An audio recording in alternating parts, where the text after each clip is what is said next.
Hi guys, in this video I'm going to show you step by step how to fix the problem where your attachment are not showing up in Outlook. So the first thing you can do is you can go to files here in the top navigation and then you can go to account info and then click mail and then go to junk email and then in the security option make sure it's not checked, it's unchecked it.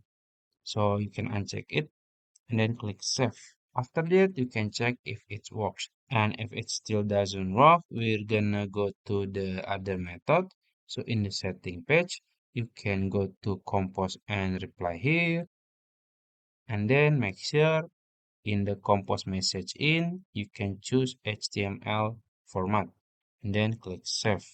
And if it's still not working, the last thing you can do is go to your message that you want to see the attachment and then right click and then go to find related and click messages in this conversation and sometimes it will show in this page. So I think that's it. If you found this video helpful, please like this video and subscribe to my channel. Thank you.